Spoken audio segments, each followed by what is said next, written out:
चलिए सभी को गुड मॉर्निंग।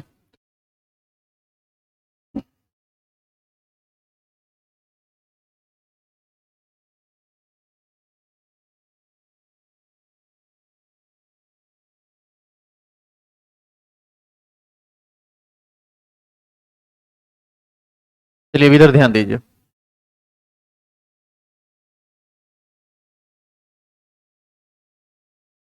अभी तक आप केमिस्ट्री में फिजिकल केमिस्ट्री पूरा खत्म कर चुके हैं। इनऑर्गेनिक केमिस्ट्री 4 चैप्टर है, 2 चैप्टर समाप्त हो चुका है पूरी तरह। 2 चैप्टर बचा हुआ है, एक चैप्टर छोटा है, एक चैप्टर थोड़ा बड़ा है। तो ओवरऑल मुख्य रूप से ये समझा जा सकता है कि अब आपका ऑर्गेनिक ही बचा हुआ है। और ऑर्गेनिक लंबा चौड़ा टॉपिक भी है। और ऑर्गेनिक के साथ एक सबसे बड़ा बात यह है कि इसके बीच में किसी टॉपिक को लाया नहीं जाएगा। इसलिए नहीं लाया जाएगा क्योंकि यदि बीच बीच में टॉपिक आते जाते रहेगा ना तो फिर आप समझ नहीं पाइएगा। यदि आपकी कंसिस्टेंसी मेंटेन नहीं रही ऑर्गेनिक में तो फिर समझना मुश्किल होता है इसको। इसीलिए अब ऑर्गेनिक आज से स्टार्ट हो रहा है और अब ये सीधे लास्ट होके ही कोई चैप्टर आएगा। हाँ, इस बीच में जैसे दुर्गा पूजा में या दिवाली में या छठ में छुट्टी होता है तो उस छुट्टी में यदि चैप्टर इनऑर्गेनिक का हम पढ़ाएं तो अलग चीज है। अदरवाइज जैसे होगा देखते हैं। लेकिन वर्किंग डे में जो रेगुलर क्लास चलता है उसमें सिर्फ और सिर्फ ऑर्गेनिक ही होगा। चलिए अब ऑर्गेनिक पर हम लोग कुछ बात करें। विंडो सारा खोल दो तो सुनेंगे ध्यान से। ऑर्गेनिक केमिस्ट्री के साथ एक बहुत बड़ी समस्या क्या है आप उसको समझिए पहले। ऑर्गेनिक केमिस्ट्री कोई चैप्टर नहीं है। आप जो जानते हैं ना कि 12th में टोटल 7 चैप्टर है, तो ये कोई चैप्टर नहीं है। सच पूछिए तो ऑर्गेनिक केमिस्ट्री अपने आप में पूरा का पूरा संपूर्ण केमिस्ट्री है। एक चैप्टर सीखे तो दूसरा, दूसरा सीखे तो तीसरा, तीसरा सीखे तो चौथा सीख पाएंगे, अन्यथा नहीं सीख पाएंगे। फिजिकल और इनऑर्गेनिक में ये बातें नहीं थी। वहां पर क्या होता था कि यदि हम एक चैप्टर नहीं भी पढ़े तो दूसरा पढ़ते थे तो समझ में आ जाता था। तो सबसे पहली बात, जो लोग हमसे लाइव जुड़े हुए हैं वो भी और जो लोग क्लास में बैठे हुए हैं वो भी थोड़ा इस बात को ध्यान से सुन लें कि किसी भी कंडीशन में क्लास अब्सेंट नहीं होना है। चाहे आप लाइव सेशन कर रहे हो या ऑफलाइन क्लास में बैठे हुए हो, क्लास जितना ज़्यादा रेगुलर करोगे उतना बेहतर सीखोगे। इसका एक डीमेरिट और एक मेरिट भी आपको हम बताते हैं ऑर्गेनिक केमिस्ट्री का। मेरिट ये है कि जिसको समझ में आता है उसको पढ़ने में बहुत मजा आता है। ऑर्गेनिक केमिस्ट्री झूमने लगता है क्लास में, उसको लगता है कि भर दिन पढ़ते ही रहें। लेकिन कुछ ऐसे भी लोग हैं जिनको समझ में नहीं आना यदि शुरू हुआ तो इतना बोर करेगा आपको, इतना बोर करेगा आपको कि आप टॉलरेट नहीं कर पाइएगा, आप झेल नहीं पाइएगा इस सब्जेक्ट को, फिर आपको छोड़ना पड़ जाएगा। तो छोड़ना ना पड़े इसके लिए करना क्या है? कुछ नहीं करना है, बस क्लास रेगुलर रहना है। क्लास में शरीर तो है ही, तन तो है ही, मन के साथ भी आपको रहना है। जैसे अब हम लेक्चर दे रहे हैं और आप खिस्सा कर रहे हैं, या आपका ध्यान भटक गया, सीधे टॉपिक स्किप करेगा। और एक लास्ट बात, जो आदमी फिजिकल केमिस्ट्री और इनऑर्गेनिक केमिस्ट्री में अभी तक कुछ नहीं पढ़े, लेट से क्लास ज्वाइन किए हैं, आप टेंशन मत लो। एग्जाम में आपको कोई परेशानी नहीं होगा क्योंकि फिजिकल और इनऑर्गेनिक केमिस्ट्री के कुछ क्वेश्चन को रट कर भी काम चलाया जा सकता है। बाद में क्रैश कोर्स होगा, टेस्ट सीरीज होगा, उसमें आप ज्वाइन कर लीजिएगा, टेंशन आपको एग्जाम के लिए नहीं होगा। लेकिन ऑर्गेनिक केमिस्ट्री के साथ ये बात नहीं है। ऑर्गेनिक केमिस्ट्री का कोई क्रैश कोर्स भी नहीं होता है। इसलिए कहा कि ऑर्गेनिक केमिस्ट्री को आप रट नहीं सकते हैं। आपके पास सिर्फ और सिर्फ एक ही ऑप्शन है कि आप उसको समझ सकते हैं, दूसरा कोई ऑप्शन है ही नहीं। तो इन सभी चीज़ों का, चूंकि आज पहला क्लास है इसीलिए हम बोल देना चाहते हैं कि इन सभी चीज़ों का ध्यान रखकर तब आप इस क्लास को ज्वाइन कीजिए और रेगुलर रहिए। जो जो बोला गया उसको मेंटेन कीजिए, कोई परेशानी नहीं होगी, हम एकदम दावे के साथ कहते हैं। एक अच्छी बात और है कि जो काम इसमें करना है ना, हम ही को करना है, आपको कुछ नहीं करना है। आपको सिर्फ लिखना है, समझना है, क्लास में बैठना है। घर पर जाके आप सिर्फ रिवाइज कीजिए, आगे आपको कुछ करना नहीं है। कभी कभी कुछ होमवर्क मिलेगा तो उसको बनाना है। इसलिए आपको इसमें ज़्यादा टेंशन नहीं होगा। घर पर जैसे होता था ना कि न्यूमेरिकल बनाइए, फिजिकल में क्या होता था, थ्योरी पढ़ा देते थे फिर न्यूमेरिकल बनाइए, उस तरह का कोई बात यहाँ पर नहीं है। तो चलिए शुरुआत करते हैं, ठीक है। ट्वेल्थ के ऑर्गेनिक केमिस्ट्री को समझने के लिए आपका 11th का ऑर्गेनिक केमिस्ट्री एकदम जबरदस्त होना चाहिए। और यहाँ पर बैठे हुए मैक्सिमम लोग ऐसे हैं जो 11th को पढ़ते ही नहीं है, तो वैसी स्थिति में ऑर्गेनिक केमिस्ट्री गड़बड़ा जाता है। इन चीज़ों का ध्यान रखकर हम अभी 12th का ऑर्गेनिक केमिस्ट्री तुरंत नहीं स्टार्ट करेंगे। अभी हम पहले बेसिक आपको बताएंगे। 11th का वो सभी चैप्टर हम आपको रिवीजन के ख्याल से पढ़ाएंगे जिसके बिना ऑर्गेनिक केमिस्ट्री 12th नहीं पढ़ा जा सकता है। तो सबसे पहला काम हमारा है 11th के पार्ट को देखना। खाली एक चीज का तुम ध्यान रखना, 11th का जो जो टॉपिक चलेगा वो थोड़ा शॉर्टकट में चलेगा, उतना बताया जाएगा जितना में तुम्हारा काम चल जाए। और 12th के टॉपिक पर जब हम जाएंगे तो फिर उसको हम डिटेल में करेंगे। क्या है कि 11th को तो ऑलरेडी हम 11th में पढ़ाए हुए हैं, यदि आप उतना ज्यादा टाइम 11th में देंगे तो फिर पता चलेगा कि ये अप्रैल में पकड़ लिया खत्म होने में, आपका एग्जाम मार्च में होगा या फरवरी में होगा, तो फिर आप गड़बड़ा जाइएगा। आपका ये जो बैच का जो मेन मोटिव है वो ये है कि आप 12th बोर्ड में, चाहे आप सीबीएसई से हो, बिहार बोर्ड से हो या किसी भी अदर स्टेट बोर्ड से हो, आपको बेहतर नंबर आए, अच्छा नंबर आए। और हम काम भी उसी के लिए करेंगे। आप आईआईटी मेंस लेवल तक जा सकते हैं, नीट लेवल तक जा सकते हैं, एडवांस लेवल इससे नहीं होगा, फिर आपको और एक्स्ट्रा काम करना पड़ेगा, जैसा जरूरत रहेगा उसके हिसाब से हम करेंगे। तो चलिए लिखिए 12th organic chemistry.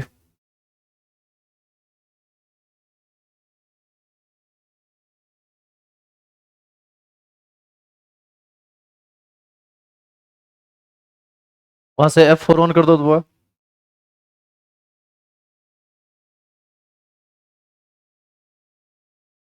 12th organic chemistry ये हिंदी मीडियम का बैच होगा। सबसे पहले इसमें हम लोग अपने सिलेबस को जान लें कि हमारा सिलेबस क्या है। चेंज करो इसे।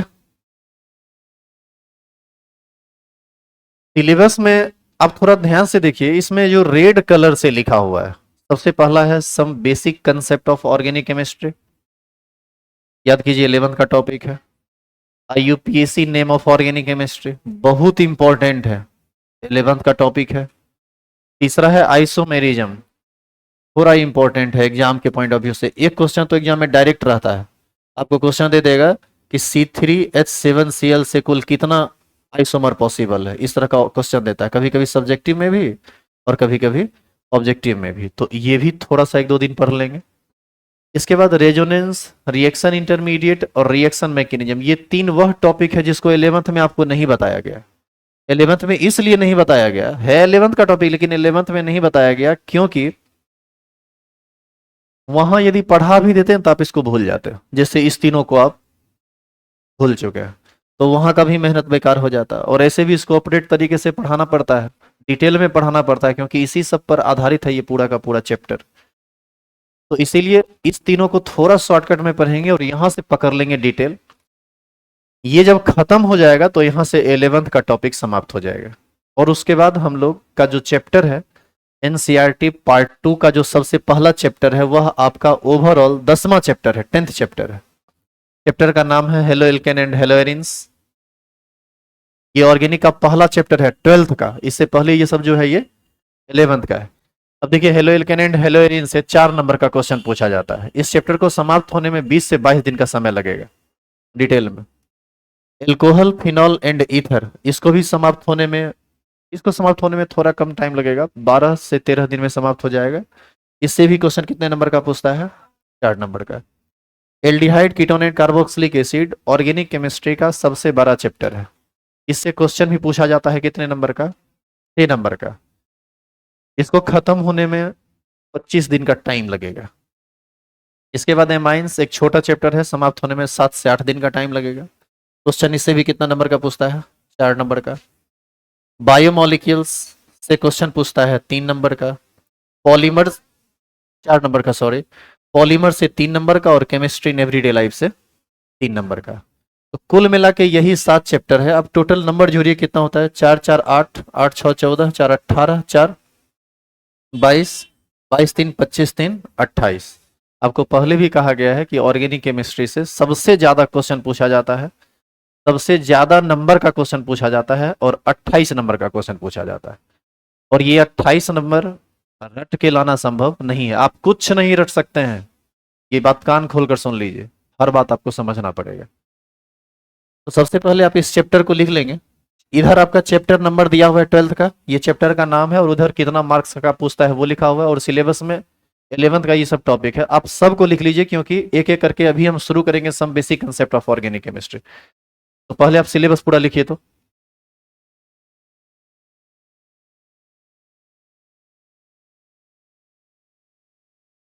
जो भी लोग लाइव जुड़े हुए हैं, स्क्रीन पर आपका नाम और नंबर स्क्रॉल हो रहा होगा।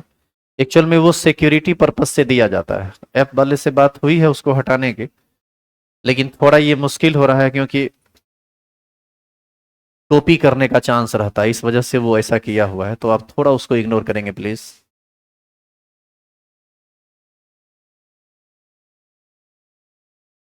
चलिए फटाफट लिखते जाइए। तो जो लोग लाइव जुड़े हुए हैं वो भी साथ साथ लिखते जाइए। होता क्या है, हम देखे हैं लाइव क्लास करने वाले लोग या ऑनलाइन क्लास करने वाले लोग क्या करते हैं, पहले एक बार वीडियो देख लेते हैं, फिर सोचते हैं बाद में उतारेंगे, और फिर सोचते ही रह जाते हैं। तो बिल्कुल ऑफलाइन वाले मोड में आप भी पढ़िए, मोबाइल आगे में रखिए, और जितना काम है उसको खत्म करके ही उठिए।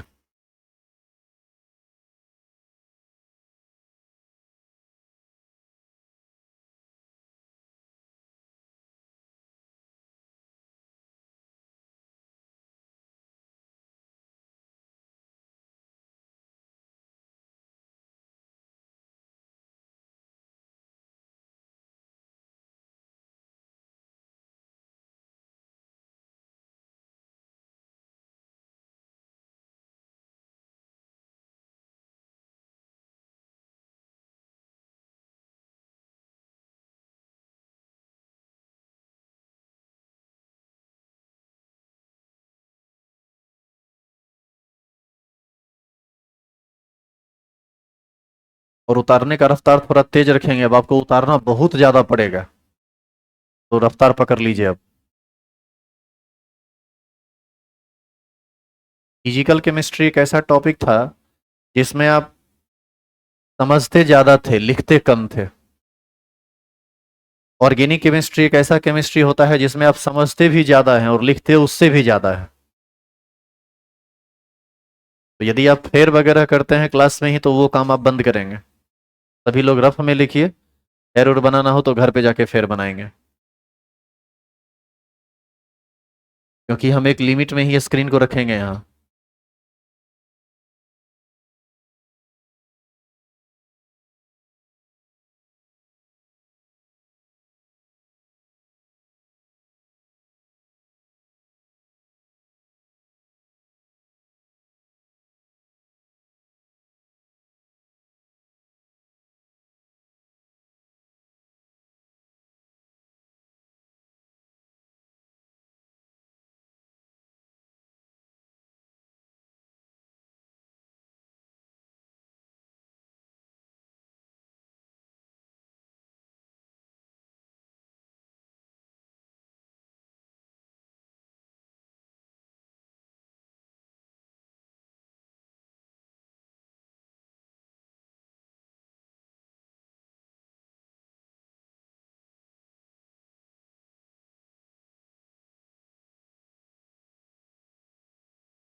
जी हो गया लिखा हुआ।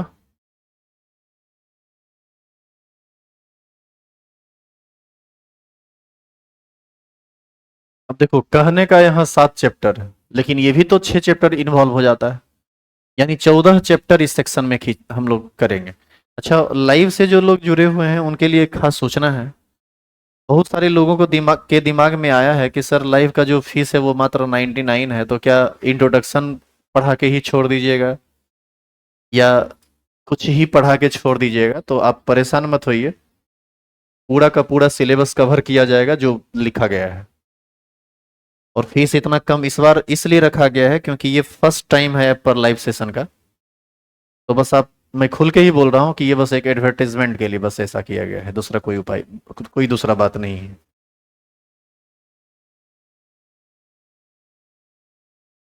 चेंज करूं अभी से? चलिए, सबसे पहला आप हेडिंग डाल लीजिए, तो शुरुआत जो भी होगा, some basic concept of organic chemistry. इसी को आप ये भी कह सकते हैं an introduction to organic chemistry. Organic chemistry एक परिचय के रूप में हम लोग अभी पढ़ेंगे। सबसे पहले पढ़ेंगे कि ये ऑर्गेनिक केमिस्ट्री होता क्या है। अब 11th में जितना डिटेल में किए उतना नहीं करेंगे, बस शॉर्टकट में थोड़ा खींचते चलेंगे हम लोग, बस जितना का जरूरत है। मेन टॉपिक हमारा यहाँ से है, इसके बिना वो पढ़ना, उसके बिना ये पढ़ना पॉसिबल नहीं है, इसीलिए पढ़ना भी जरूरी है।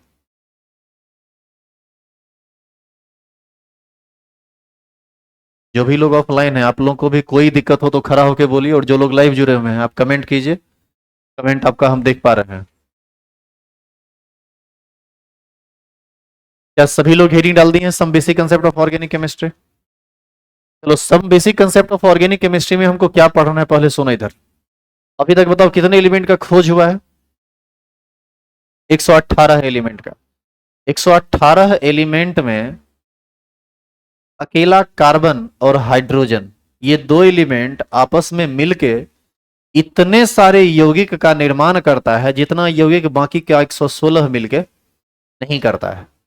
तो हमको जरूरत पड़ती है केमिस्ट्री के एक विशेष ब्रांच की, जिसका नाम क्या है? Organic chemistry. यानी ऑर्गेनिक केमिस्ट्री में आप मुख्य रूप से किस यौगिक के बारे में पढ़ते हैं? कार्बन के यौगिक, कार्बनिक यौगिक के बारे में पढ़ते हैं, इसीलिए तो इसको कार्बनिक रसायन कहा गया है। तो सबसे पहले आप हेडिंग डालेंगे कार्बनिक रसायन ऑर्गेनिक केमिस्ट्री। चलिए टॉपिक स्टार्ट कीजिए, पढ़ाई शुरू कीजिए।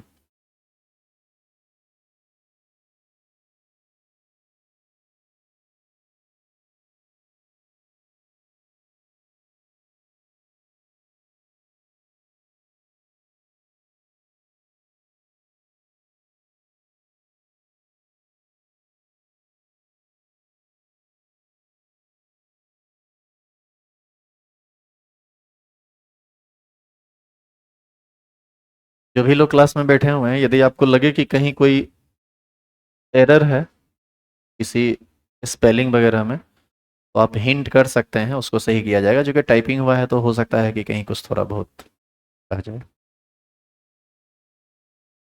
नहीं, हेडिंग आपको डालने बोला गया, क्या उससे वो हेडिंग हो चुका है? चलिए पहले सुनिए इधर। ऑर्गेनिक केमिस्ट्री में हम किस चीज के बारे में पढ़ते हैं? ऑर्गेनिक केमिस्ट्री रसायन विज्ञान की वह शाखा है जिसमें हम कार्बनिक यौगिक के नाम के बारे में पढ़ते हैं, कार्बनिक यौगिक के संरचना के बारे में पढ़ते हैं, कार्बनिक यौगिक के भौतिक गुण के बारे में पढ़ते हैं। भौतिक गुण मतलब जैसे वह किस अवस्था में है, गैस अवस्था में है, द्रव अवस्था में है या ठोस अवस्था में है, उसका कलर कैसा है, उसमें गंध कैसा है, उसका स्वाद कैसा है, ये सब किस प्रॉपर्टी के अंतर्गत आता है? भौतिक गुण के अंतर्गत, फिजिकल प्रॉपर्टी के अंतर्गत। जिसमें हम कार्बनिक यौगिक का रासायनिक गुण पढ़ते हैं, उसके समावयवता के बारे में पढ़ते हैं। रसायन विज्ञान की वही शाखा क्या कहलाती है? Organic chemistry. तो हम इसको सिंपली डिफाइन कर सकते हैं कि रसायन विज्ञान की वह शाखा जिसमें हम कार्बनिक यौगिक के नाम, उसके भौतिक गुण, रासायनिक गुण, समावयवता, संरचना के बारे में पढ़ते हैं, उसे कार्बनिक रासायन कहा जाता है। और इसका जो दूसरा डेफिनेशन लिखा हुआ है, आप थोड़ा उस पर गौर कीजिए। लिखा हुआ है कि रासायन विज्ञान की वह शाखा जिसमें हाइड्रोकार्बन या हाइड्रोकार्बन के व्युत्पन्न के बारे में पढ़ा जाता है, उसे हम कार्बनिक रासायन कहते हैं। तो थोड़ा इसको समझ लेंगे, इस क्या इसमें कोई परेशानी तो नहीं है? हाइड्रोकार्बन हम किसको कहते हैं? हाइड्रोकार्बन वह यौगिक होता है जो हाइड्रोजन और कार्बन से मिलता है। जैसे बेंजीन C6H6, यह एक हाइड्रोकार्बन है। CH4, यह भी एक हाइड्रोकार्बन है, क्योंकि यह भी कार्बन और हाइड्रोजन से बना हुआ है। तो सिर्फ कार्बन और हाइड्रोजन से बना हुआ कंपाउंड ही क्या कहलाता है? हाइड्रोकार्बन। और हाइड्रोकार्बन के व्युत्पन्न का यहाँ क्या मतलब है? किसी चीज से जब किसी चीज का फॉर्मेशन होता है तो उसी को उसका व्युत्पन्न कहा जाता है। जैसे दूध से ही खीर बनता है, पेड़ा बनता है, रसगुल्ला बनता है, छेना बनता है, पनीर बनता है। तो दूध का ये सब क्या कहलाएगा? व्युत्पन्न। तो रासायन विज्ञान की वह शाखा जिसमें हम हाइड्रोकार्बन यानी वैसे यौगिक जिसका निर्माण कार्बन और हाइड्रोजन से हुआ है उसके बारे में पढ़ते हैं, या फिर वैसे यौगिक जो इस हाइड्रोकार्बन का यानी कार्बन और हाइड्रोजन से बना हुआ कंपाउंड से बना हुआ कोई यौगिक हो या उसका व्युत्पन्न हो, उसी को हम लोग क्या कहते हैं? कार्बनिक रसायन। क्लियर है ये? उतारेंगे।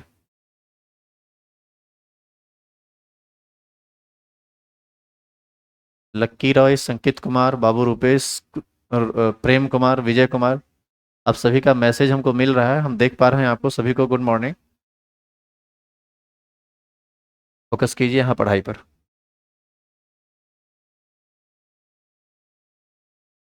दूसरा है कि ऐसे ही सीरियस वे में पढ़ाई नहीं होगा, कभी कभी इंटरटेनमेंट भी होगा, वो बैलेंस वे में। लेकिन अब भी पढ़ाई ही शुरू हुआ है। हम लोग का मेन काम पढ़ाई है। नीचे वाला सब स्विच ऑन कर दो वहाँ बोर्ड पर। ऑन करने बोला गया था, सबको ऑन कर दो, कर दो।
चेंज करो इसे।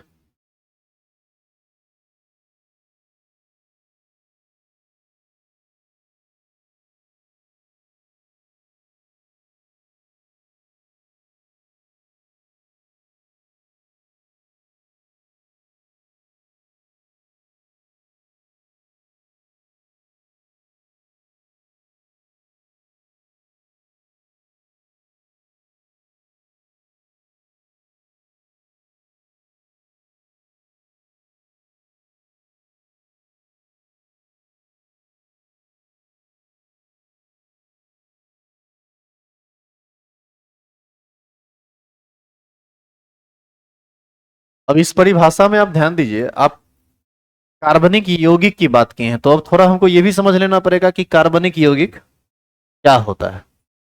तो अगला जो हमारा टॉपिक है वो कार्बनिक यौगिक है, जिसको हम लोग इंग्लिश में बोलते हैं ऑर्गेनिक कंपाउंड। चेंज कर रहे हैं इसको क्या जी? लाइव वाले लोग चेंज करूं क्या इसे?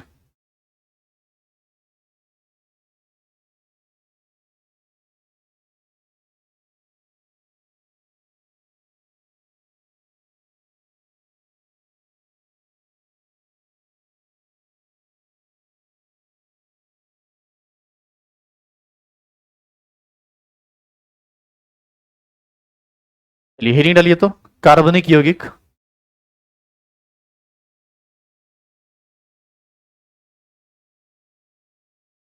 ओके, सिर्फ हेडिंग डालेंगे और उसके बाद पहले सुनेंगे।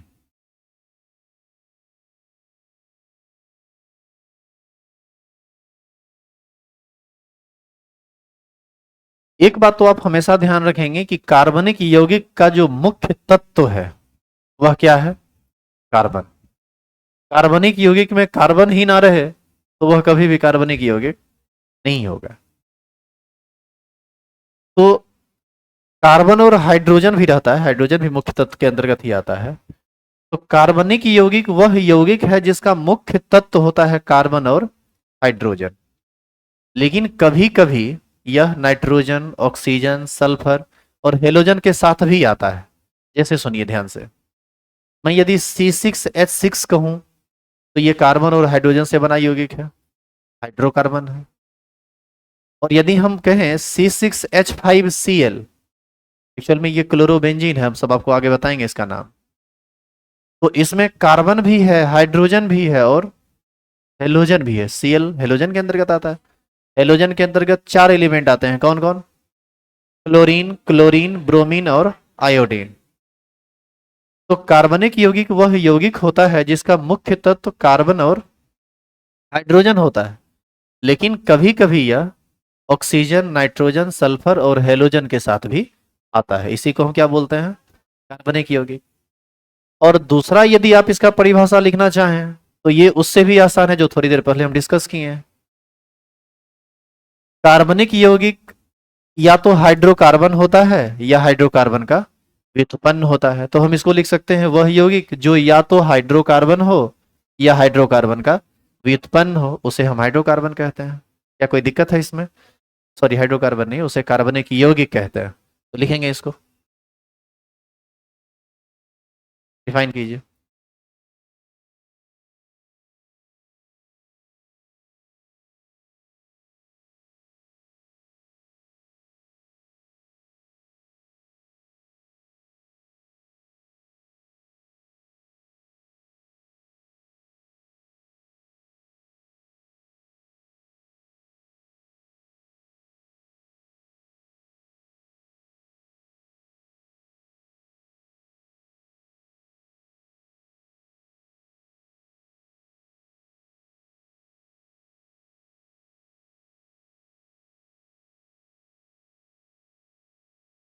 जो भी लोग ऑनलाइन पढ़ते हैं, आपके लिए विशेष सूचना है कि आप कभी भी किसी भी कंडीशन में ऐसा नहीं करेंगे कि पढ़ाई कर रहे हैं और लिखेंगे बाद में। आप एक दिन 2 दिन करके देखिए, देखिए आपका पीछे क्लास एकदम छूटना ही छूटना है, फिर आपको समझ में नहीं आएगा। बैकलॉग्स लगना एकदम तय है, और उसके बाद आप फिर पैनिक होते रहिएगा कि कैसे मैनेज करें, कैसे मेंटेन करें।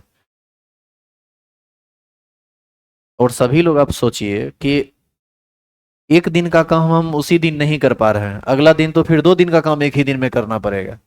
2 दिन छोड़ दिए तो एक ही दिन में 3 दिन का काम करना पड़ेगा। एक दिन में एक दिन का काम करना मुश्किल होता है, एक ही दिन में 3 दिन का काम कैसे आप करेंगे? तो इसीलिए क्लास रेगुलर रखना है, रेगुलर करना है, और कल के भरोसे नहीं छोड़ना है। कबीरदास कितना दिन पहले कह गए, काल करे सो आज कर, और आप लोग, आप उल्टा चलते हैं कबीरदास के। आज करे सो काल, कल कर, कल जो करना है उसको करेंगे परसों। इतना जल्दी क्या रखा है? अभी पड़ा है वर्षों। अरे इस साल पास नहीं होंगे तो अगला साल पास होंगे। तो ऐसी ऐसी स्थिति में आप पीछे होते चले जाएंगे पढ़ाई लिखाई में, और पढ़ाई लिखाई ही अभी आपका मुख्य उद्देश्य होना चाहिए।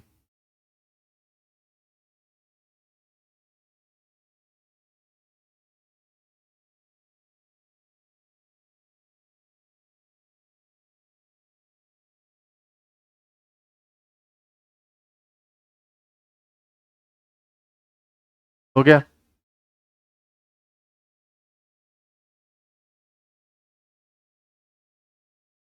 आप सब लोग जो है ना, ऑर्गेनिक केमिस्ट्री का फिर बनाएंगे घर पर।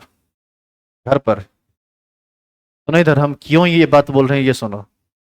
जब तुम उसी चीज को दोबारा लिखोगे ना, तो उस समय समझ समझ के लिखोगे, खाली छापना नहीं, समझ के लिखने का प्रयास करना कि ये ऐसे हुआ तो कैसे हुआ। तुम देखना तुम्हारा बहुत ज्यादा ना प्रोग्रेस होगा ऑर्गेनिक में। हम प्रैक्टिकली हम अपने आप पर ऐसा फील किए किए थे जब हम पढ़ रहे थे। तो लिखे हुए चीजों को फिर से लिखिए। अरे अभी ना भाषा आ रहा है, और इंतजार कीजिए, देखिए ना क्या क्या आएगा। कब मिजाज हिला नहीं दिया तो फिर कहिएगा। चेंज कर रहा हूँ इसे। अब थोड़ा ध्यान से देखो, यहाँ पर कुछ बातें लिखी हुई है, इसको हम देख रहे हैं। एक कंपाउंड है CO2, इसको बोलते हैं कार्बन डाइऑक्साइड। एक कंपाउंड है CO, ये है कार्बन मोनोऑक्साइड। CH2, ये है carbon disulphide. CaCO3, calcium carbonate. और इसी टाइप का कुछ और कंपाउंड है। आप थोड़ा ध्यान से देखिए, इसमें कार्बन है। आप देखिए तो कार्बन है कि नहीं? यहां भी कार्बन है, यहां भी कार्बन है, यहां भी कार्बन है ना? कार्बन रहने के बावजूद भी यह हाइड्रोकार्बन भी नहीं है, और हाइड्रोकार्बन का व्युत्पन्न भी नहीं है। इसीलिए हम कह सकते हैं कि ये ऑर्गेनिक कंपाउंड नहीं है। जानिए इसके बारे में। CO2, CO, CH2, CaCO3, यह इनऑर्गेनिक कंपाउंड है, अकार्बनिक रासायन है ये। अकार्बनिक यौगिक है ये, कार्बनिक यौगिक नहीं है।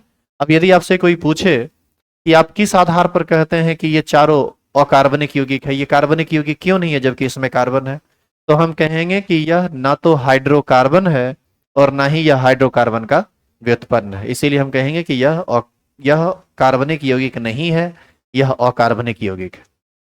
इसीलिए लिखा हुआ है CO2 CO CH2 CaCO3 ETC, यह कार्बनिक यौगिक नहीं है क्योंकि यह हाइड्रोकार्बन या हाइड्रोकार्बन का व्युत्पन्न नहीं है। जबकि आगे लिखा हुआ है कि CCl4 कार्बनिक यौगिक है। क्यों क्यों है? क्योंकि यह हाइड्रोकार्बन का व्युत्पन्न है। जब आप मीथेन की अभिक्रिया Cl2 के साथ कराते हैं सनलाइट के प्रजेंस में, तो CCl4 का निर्माण होता है। आप ध्यान से देखिए, CH4 एक हाइड्रोकार्बन है और आप हाइड्रोकार्बन की मदद से, इसी हाइड्रोकार्बन की मदद से ही से न CCl4 का निर्माण कराए हैं, तो CCl4 कहलाएगा CH4 का व्युत्पन्न। इसीलिए हम ये कह सकते हैं कि CH4 कार्बन और हाइड्रोजन से बना, तो ये हाइड्रोकार्बन है, और CCl4 इसकी मदद से बना हुआ कंपाउंड है, यानी यह हाइड्रोकार्बन का व्युत्पन्न है। यानी हम ये कह सकते हैं कि CCl4 एक कार्बनिक यौगिक है। क्लियर है ये? पहले इस स्लाइड को पूरा समझ लीजिए, फिर आगे बढ़ेंगे। यहां तक में कोई परेशानी तो नहीं है? आगे देखिए, लिखा हुआ है कार्बनिक यौगिक के मुख्य तत्व, main elements of organic compound. इस कार्बनिक यौगिक, अच्छा ये बताओ पूरा कितना एलिमेंट का खोज हुआ है? 118। इस 118 में दो तत्व मुख्य है कार्बनिक यौगिक में, कार्बन और दूसरा हाइड्रोजन। लेकिन हमने आपको थोड़ी देर पहले कहा था ना कि हाइड्रोकार्बन या कार्बनिक यौगिक, कार्बन और हाइड्रोजन तो मुख्य तत्व है ही, साथ साथ ये ऑक्सीजन, नाइट्रोजन, सल्फर और हेलोजन के साथ आता है। तो हेलोजन के अंतर्गत आते हैं चार एलिमेंट, फ्लोरीन, क्लोरीन, ब्रोमीन और आयोडीन। तो ये चार तत्व हो गया। कार्बन हाइड्रोजन दो मुख्य तत्व हो गया, तो कितना हुआ? 4 2 6। और सल्फर, ऑक्सीजन और नाइट्रोजन, ये तीन एलिमेंट और आता है, कितना हुआ? 9। आप ध्यान से देखिए, कार्बनिक यौगिक के मुख्य तत्व निम्न हैं: carbon, hydrogen, nitrogen, oxygen, sulphur. रुक जाइए, इसके बाद फ्लोरीन, क्लोरीन, ब्रोमीन, आयोडीन, ये सब आता है। इसी को हम हेलोजन कहते हैं। और आप याद कीजिए, हेलोजन को हम लोग कैपिटल एक्स से सूचित करते हैं। तो यदि हम चाहते तो carbon, hydrogen, nitrogen, oxygen, sulphur लिखने के बाद यहां पर इतना इसको डिटेल में नहीं लिख के हम क्या लिख देते? X, capital x. तो कैपिटल एक्स से ही हेलोजन इंडिकेट होता है, तो आप हेलोजन के बगल में जरूर एक्स लिख देंगे। हम जब कभी भी अब एक्स लिखें तो आप समझ जाइए कि हम चार एलिमेंट्स में से किसी एलिमेंट की बात कर रहे हैं। फ्लोरीन, क्लोरीन, ब्रोमीन या आयोडीन, कोई भी आ सकता है वहां पर। क्लियर है ये? और यदि कुछ कंडीशन लगेगा तो वो भी बताया जाएगा कि कौन आएगा कौन नहीं आएगा, उसके पीछे का रीजन क्या है, वो सब आगे का साइंस है। सॉरी।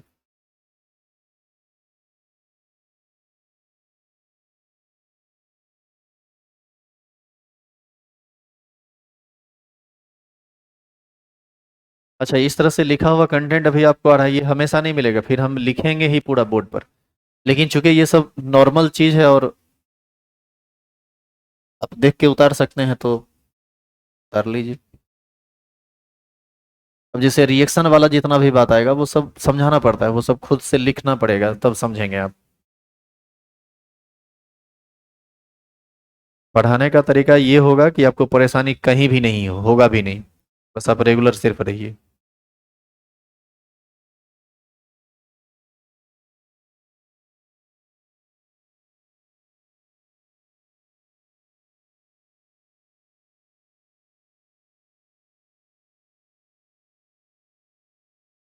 ये एक्स है, ऐसा लगता है कि कटा हुआ है।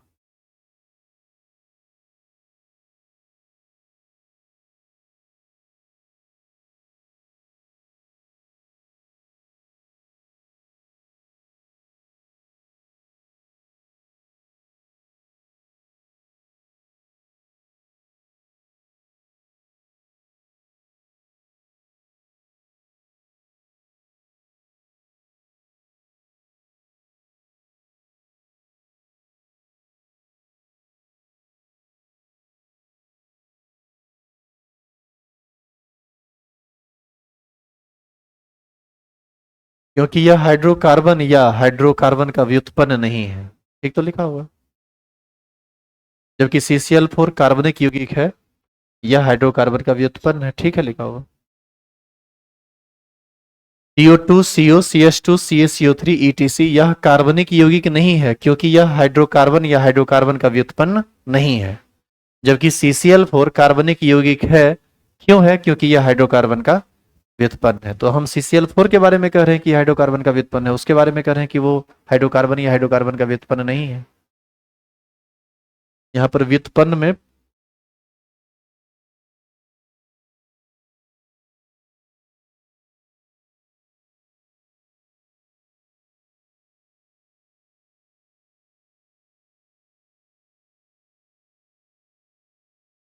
इस रिएक्शन के साथ ही आगे बढ़िए। कार्बनिक यौगिक के मुख्य तत्व लिखिए, 9 को लिखिए। तो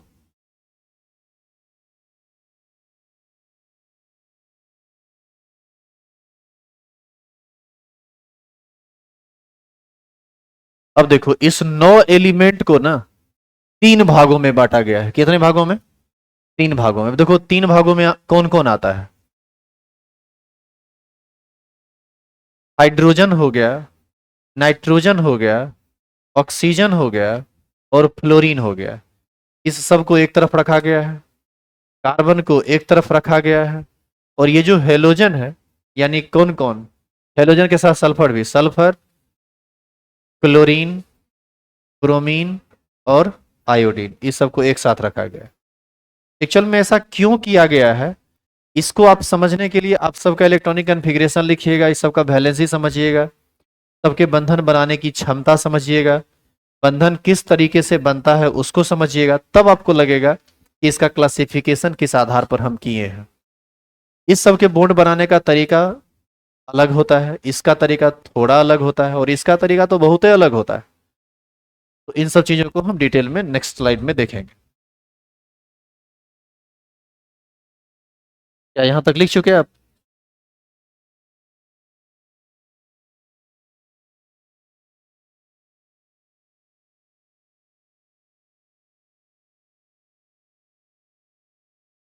पीछे कितना टोटल एलिमेंट्स आया था? 9।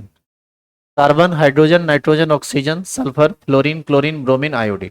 अब देखिए तो हम सबको अलग किए हैं ना, हाइड्रोजन, नाइट्रोजन, ऑक्सीजन, फ्लोरीन को अलग, कार्बन को अलग और सल्फर, क्लोरीन, ब्रोमीन और आयोडीन को अलग। और यहाँ देखो क्या लिखा हुआ है, लिखा हुआ है different nature of bond formation. इस सबके बंधन के निर्माण करने की जो प्रकृति है वह अलग अलग है। और सुन लो, एक बात समझो थोड़ा, ये एक अच्छा बात बता रहा है। पूरे ऑर्गेनिक केमिस्ट्री में तो मात्र 9 ही एलिमेंट आएगा। तो क्यों ना इस 9 एलिमेंट का हम पूरा का पूरा इतिहास और मतलब हिस्ट्री और ज्योग्राफी खंगाल लें। मतलब ये कितना तरीके से बॉन्ड बना सकता है, उस सारे पॉसिबिलिटी पर बात कर लेते हैं, ताकि कल के डेट में हमको ये कभी परेशानी ना हो कि हमको सोचना पड़े कि नाइट्रोजन कितना बॉन्ड बनाएगा। नाइट्रोजन हमेशा 3 बॉन्ड बनाता है। कार्बन के बारे में आप जानते होंगे, बताइए कितना बॉन्ड बनाता है? कार्बन हमेशा कितना बॉन्ड बनाता है? 4। हमेशा 4 बनाता है। हाइड्रोजन हमेशा कितना बॉन्ड बनाता है? 1। बॉन्ड बनाने के बाद लोन पेयर वगैरह का कुछ कंसेप्ट होता है जो जानना निहायत जरूरी होता है ऑर्गेनिक केमिस्ट्री में। तो उन सब चीजों को, ये तो 9 एलिमेंट है, ये क्लास लगेगा 9 का हम खाता खोल देंगे। क्रिकेट में सुने हो, धागा खोल देना, पकड़ के एकदम रफली रपेट देंगे इसको हम। इसके लिए आपको वो सब चीज, केमिकल बॉन्डिंग का कुछ चीज यहाँ पर पढ़ना पड़ेगा। वैसे भी हम बेसिक पढ़ रहे हैं तो यही सब समझना है अभी। तो आप एक काम कीजिए, जिस तरह से ये लिखा हुआ है उसको लिख लीजिए, और फिर आगे हमारा हेडिंग होगा detail idea about these elements. मतलब इस 9 एलिमेंट के बारे में हम डिटेल में जानेंगे। अब जो अगला टॉपिक होगा उस हमारा, उसमें सबसे पहले हाइड्रोजन और कार्बन को जानेंगे, फिर बाकी सबको जानेंगे।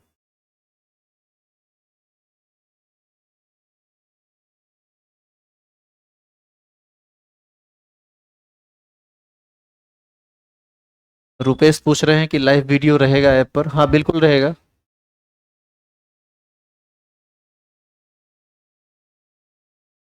लाइव वीडियो रहेगा, टेंशन मत लीजिए। लेकिन बेहतर होगा कि आप साथ साथ चलें।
अच्छा, एक बात और सभी लोग ध्यान से सुनेंगे, सभी लोग ऑफलाइन ऑनलाइन जो भी लोग बैठे हुए हैं सभी लोग, हर दिन 6:15 में क्लास चालू हो जाएगा अब। और पहले तो लाइव क्लास नहीं चलता था तो कभी कभी हम लेट भी न कर देते थे, कभी कभी 20 में कभी कभी 25 में भी शुरू होता था क्लास। क्लास के टाइमिंग का ध्यान अब आप लोग रखिएगा, चूंकि हमको लाइव क्लास में जाना है। और जो भी लोग जुड़े हुए हैं बहुत अलग अलग दूर दूर से जुड़े हुए हैं, तो टाइमिंग का ध्यान तो सबको रखना चाहिए। ये कमी थी हमारे अंदर, जो कभी कभी हम लेट से आते थे। अभी भी मान लीजिए कि घर से आते हैं तो हो सकता है कि कभी कभी लेट हो जाए, कभी कभी, लेकिन अक्सर हाँ लेट नहीं होगा जैसा कि पीछे होता रहा है। टाइम पर 6:15 में क्लास स्टार्ट हो जाएगा, 7:02 7:03 तक क्लास ओवर हो जाएगा। ठीक है।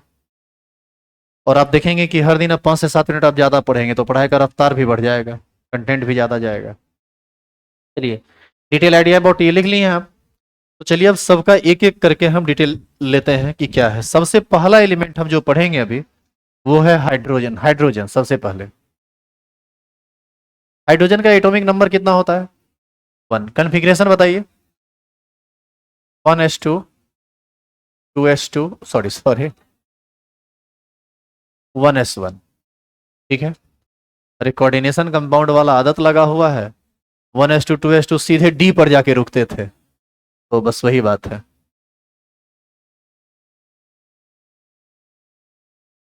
लाइव वाले लोग परेशान नहीं होंगे, कभी कभी स्क्रीन ब्लर होगा, वो तुरंत ठीक हो जाएगा, इसीलिए ज्यादा सोचना नहीं है। तो ये कन्फिग्रेशन होता है ना। अब बताइए एस में ऑर्बिटल कितना होता है? एस में तो केवल एक ऑर्बिटल होता है, इसीलिए एस में हम डब्बा कितना बनाते हैं? एक। कितना इलेक्ट्रॉन अनपेयर्ड है? अब देखो केमिकल बॉन्डिंग का, यदि ये सब बात आपको नहीं आता होगा तो आप यहीं पर सीधे उलझ जाएंगे, फिर आगे बढ़ने का कोई चांस ही नहीं बनता है। तो आपसे तो ये उम्मीद कर ही सकते हैं कि 12th में हैं आप तो 11th का बहुत सारा चीज पढ़े होंगे, इससे पहले भी बहुत सारा चीज पढ़ाया गया, उसमें भी ये सब बात बताया गया था। तो इसका ये कन्फिग्रेशन होता है। बताइए एक इलेक्ट्रॉन है, पहला कक्षा के एस उप कक्षा में एक इलेक्ट्रॉन है, तो एक ही हम डालेंगे। तो बताइए यहाँ पर अयुग्मित इलेक्ट्रॉन की संख्या क्या होगी? एक बात ध्यान रखेंगे, अयुग्मित,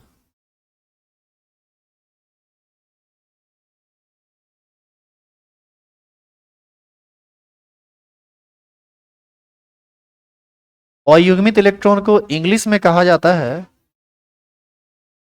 अनपेयर्ड इलेक्ट्रॉन। और बाबू शॉर्टकट में इसको इंडिकेट किया जाता है किस चीज से? यूई से। इस बात को ध्यान रखिएगा, अब हर बार हम इतना डिटेल थोड़े लिखने वाले हैं। हम हर बार लिखेंगे कौन चीज? यूई, मतलब अनपेयर्ड इलेक्ट्रॉन, मतलब अकेला इलेक्ट्रॉन। बताइए तो यहाँ अनपेयर्ड इलेक्ट्रॉन कितना है? एक। तो यहाँ पर हम कह सकते हैं अनपेयर्ड इलेक्ट्रॉन की संख्या एक। आप यह भी बताइए कि हाइड्रोजन का एटॉमिक नंबर एक होता है, इसके आउटर मोस्ट शेल में केवल एक ही इलेक्ट्रॉन है। और आप याद करो ये अपना डुएट पूरा करता है, द्विक पूरा करता है, तो एक इलेक्ट्रॉन इसको है, एक और इलेक्ट्रॉन इसको चाहिए, तो इसका द्विक पूरा हो जाएगा और ये बंधन का निर्माण कर लेगा।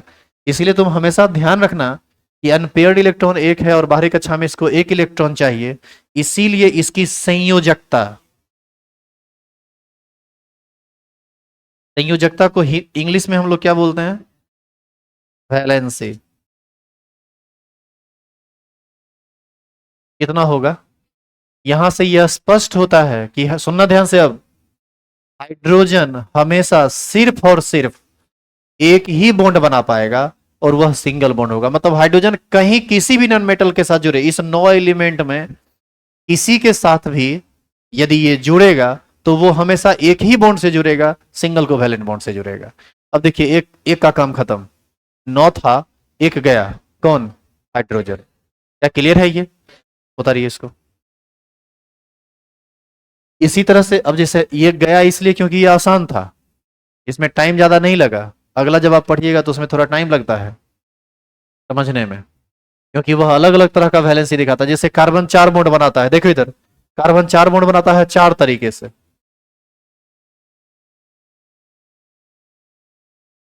ये सब हम आपको समझाएंगे अगली क्लास में। तो पहला एलिमेंट का काम खत्म है, हाइड्रोजन का। अच्छा, इसमें कुछ हेडिंग डाले थे कि नहीं अभी आप? कुछ नहीं डाले थे तो हाइड्रोजन, वैसे तो आप यहाँ सिंबल लिखे हुए हैं ना, तो हम हाइड्रोजन की ही बात कर रहे हैं। तो ये ध्यान रखिएगा, हाइड्रोजन हमेशा सिंगल बॉन्ड बनाएगा। आप याद कीजिए, सारे एलिमेंट को कितने भागों में बांटे हैं? 3 भागों में। और 3 भागों में बांटे, उसमें पहला भाग में पहला एलिमेंट हाइड्रोजन ही था ना, दूसरा क्या था? नाइट्रोजन। तो अब हम नाइट्रोजन को देखेंगे, उसके बाद ऑक्सीजन को देखेंगे, उसके बाद फ्लोरीन को देखेंगे, और उसके बाद देखेंगे किसको? कार्बन को। और कार्बन सबसे मुख्य है इसका, उसमें समझने में भी आपको टाइम लगेगा। तो ये जो टॉपिक था हमारा, ये था हाइड्रोजन। आप देखो ना, कहीं थोड़ा जगह मिले तो लिख देना। हाइड्रोजन, जिसका सिंबल क्या होता है?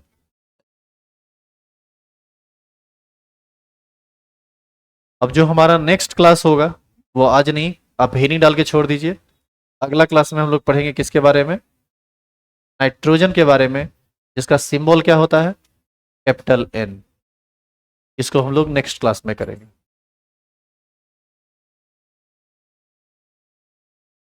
होमवर्क। होमवर्क सभी आदमी सुनिए ध्यान से। 1 से लेकर 36 तक इलेक्ट्रॉनिक कन्फिग्रेशन लिख के नहीं आना है, याद करने की चीज होती नहीं है ये। इसको रिवाइज करके आना है, समझ के आना है। और आप याद कीजिए, आप जो ऑफलाइन में बैठे हुए लोग हैं, आप याद है कोऑर्डिनेशन में 1 से लेकर 36 तक इलेक्ट्रॉनिक कन्फिग्रेशन आपको लिखने दिया गया था। अब आप लिखे या नहीं लिखे, अभी इतना स्टूडेंट में हमारे लिए चेक करना पॉसिबल नहीं है। जो लोग लाइव जुड़े हुए हैं, आप सभी से रिक्वेस्ट होगा कि 1 से लेकर 36 तक इलेक्ट्रॉनिक कन्फिग्रेशन लिख लेंगे। वही 1s2 2s2 2p6 होता है ना, ये चीज जो लिखे हुए हैं वो समझ के आएंगे। और यदि किसी तरह का परेशानी होगा इलेक्ट्रॉनिक कन्फिग्रेशन लिखने में, तो आप जरूर मैसेज कर दीजिएगा बैच में, तो हम उसको देख लेंगे। आइए मिलते हैं कल फिर 6:15 में।